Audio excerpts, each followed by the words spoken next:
অনেকেই আছো যে রাত্রের বেলা পড়ার সময় চিন্তা করো যে এখন ঘুমাইয়া যায়, পরের দিন হচ্ছে অনেক সকাল সকাল উঠবো, কিন্তু যখন সকালে ঘুম থেকে ওঠার সময় হয় তখন চিন্তা করো যে আরে ভাই আর একটু ঘুমাই, আর একটু পরে উঠবো।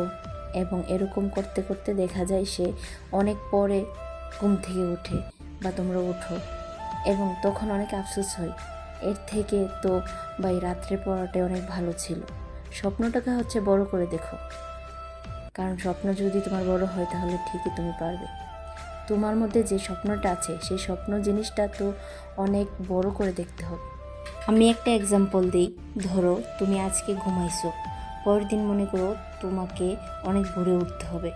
তোমাকে কোনো কারণে বলা হলো পরের দিন ভোরে উঠতে হবে, বা তোমার কোনো একটা বন্ধু তোমাকে ফোন দিল, বলল বন্ধু চল একটা ম্যাচ আছে, শুক্রবারের দিন, বন্ধের দিন, আজকে সকাল সকাল উঠতে হবে।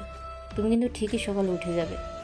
ওই যে তোমার ইচ্ছাটা হয়েছে যে তুমি সকালে উঠবা, ঠিকই সকালে উঠতে পারো, কিন্তু পড়ার সময় কিন্তু পারো না। তাই স্বপ্নটাকে বড় করে দেখা উচিত।